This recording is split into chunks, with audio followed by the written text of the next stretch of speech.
बिशराली सदरी वयसरली अमरी वहलुल उक़दतम मिन लिसानी यफ़क़हू क़ौली अऊज़ु बिल्लाहि मिनश शैतानिर रजीम बिस्मिल्लाहिर रहमानिर रहीम Assalamu alaikum.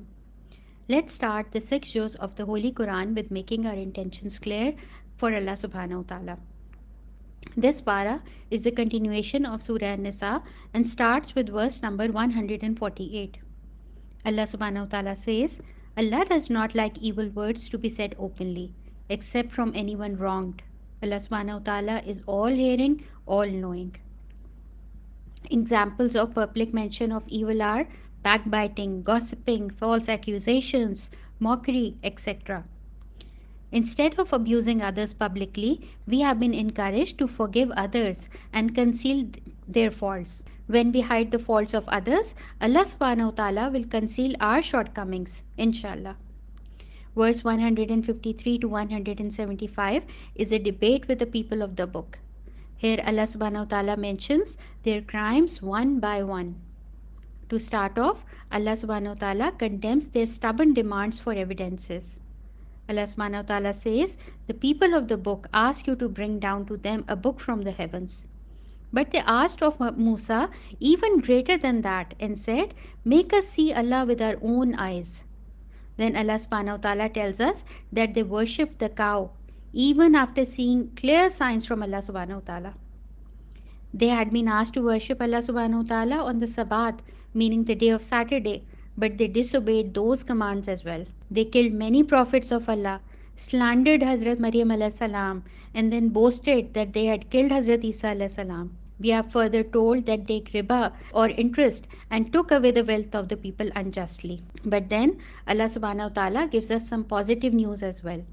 We are told in the next verse that even among such evil people, there were a few good men. So we should never give up hope and keep calling people towards Islam. Verse 171 onwards is a confrontation with the Christians. Firstly, they have been told not to do ghulu. What's ghulu? It means exceeding the limits or going into extremes. The Christians did ghulu in the case of Hazrat Isa alayhi salam, and they elevated him from the rank of prophethood to being a god. We have to know that we should practice our religion as it was brought to us by Rasulullah sallallahu alaihi wasallam. Who are we to alter the religion of Allah subhanahu wa ta'ala? Because Islam is perfect and Rasulullah sallallahu alaihi wasallam showed us how to practice it perfectly. It should not make any difference to us whether other cultures or people or science approve of it or not. We have to be confident in our faith. Verse 174 is an invitation to all mankind to believe in the book which has come as a clear light from Allah subhanahu wa ta'ala. It leads to the straight path of Allah, which in turn leads to the gardens of paradise. Surah Maida. It was revealed in Medina soon after the Treaty of Hudaybiyah. Surah Al-Maida starts with a clear command from Allah subhanahu wa ta'ala to all believers that they should fulfill any contract that they make, whether it's with Allah or with other people. Allah subhanahu wa ta'ala says in verse 2, O you who have believed, do not violate the Sha'ir-illah. What are the Sha'ir-illah? Sha'ir means signs or symbols. For example, official flags, uniforms of the armed forces, notes, stamps are all symbols used by governments so that everyone treats them with respect. So Sha'ir-illah here means all those religious places or symbols which are used exclusively to show devotion to Allah subhanahu wa ta'ala. For example, Kaaba, hijab, Hajj, Ihram, the day of Friday, Azan, etc. It is a requirement for Muslims to show respect to these signs. Next, the commandments about halal and haram eatables are given. This passage starts with verse 2, where we are given the rules for hunting, and we are told that it's forbidden to seek knowledge about our faiths by divining arrows, meaning seeking knowledge either about our future or about matters beyond human perception. Only Allah subhanahu wa ta'ala knows what our future holds, and He will choose what's best for us. Verse number 3 also contains the part about which it said that this was the last verse revealed to Rasulullah sallallahu alaihi wasallam at the time of the farewell pilgrimage. Allah subhanahu wa ta'ala says, "This day I have perfected for you your religion and completed my favor upon you and have approved for you Islam as religion." What does it mean that Islam has been perfected? It means that Islam is a complete way of life. No additions to it are required. This religion is perfect with no shortcomings. This same verse is also a clear indication that Rasulullah sallallahu alaihi wasallam is the final prophet. If Islam is now complete with no room for change, then no purpose remains for sending another prophet, right?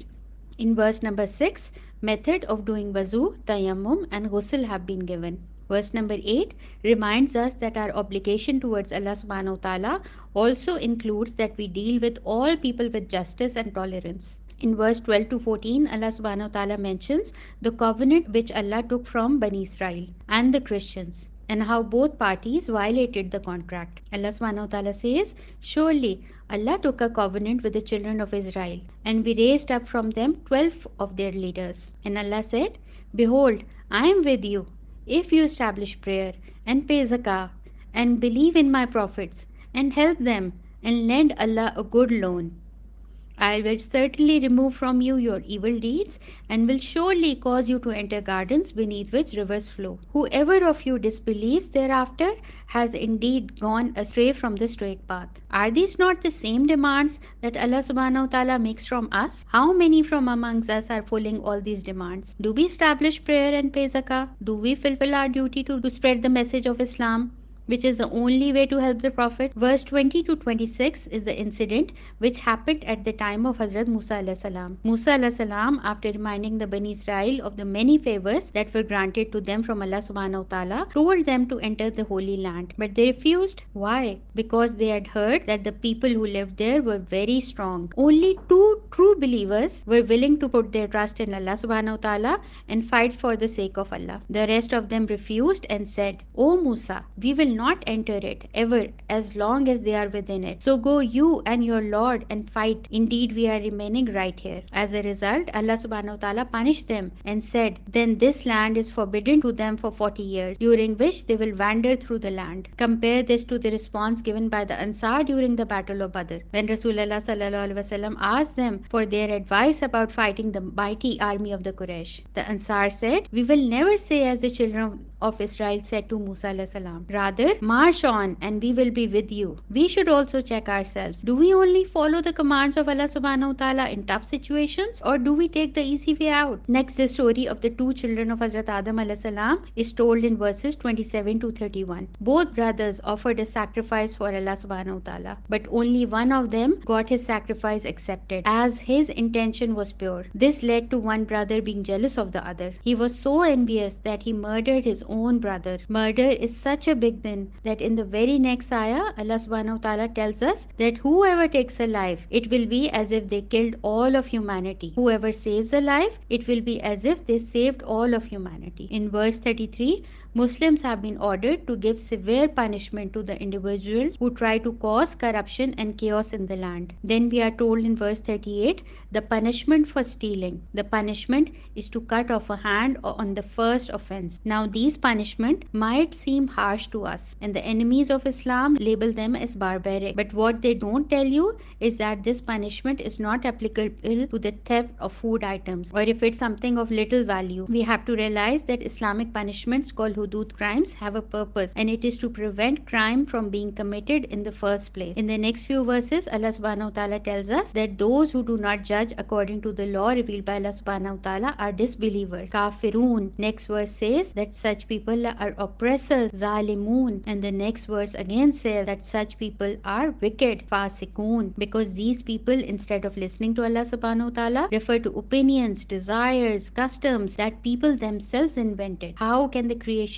make better rules than the one who created them in the first place? Verse number 54 mentions the qualities of people who love Allah subhanahu wa ta'ala, and Allah subhanahu wa ta'ala loves them. All of us want to be such people, right? What are their qualities? They are humble towards believers. They are firm against the disbelievers. They strive in the cause of Allah and do not fear the blame of the critic. They are the ones who establish prayers and pay zakah. They are the ones who bow down before Allah subhanahu wa ta'ala alone, and they take Allah subhanahu wa ta'ala and His Messenger and those who believe as their friends. In verse number 57, Allah subhanahu wa ta'ala prohibits Muslims with making friendship with people who make fun of their religion. In verse 64, we are given an example of such people as well. The Jews, when they were asked to do charity for the sake of Allah subhanahu wa ta'ala, they implied that God was poor and that's why He needed our charity. Next, in verses 78 and 79, Allah subhanahu wa ta'ala tells us about the Bani Israel who were cursed by Hazrat Dawood alayhi salam and Hazrat Isa alayhi salam. They were the ones who constantly overstepped the limits and did not stop each other from committing evil. The corruption of any nation begins with that of a few individuals. Mostly it's the pressure of public opinion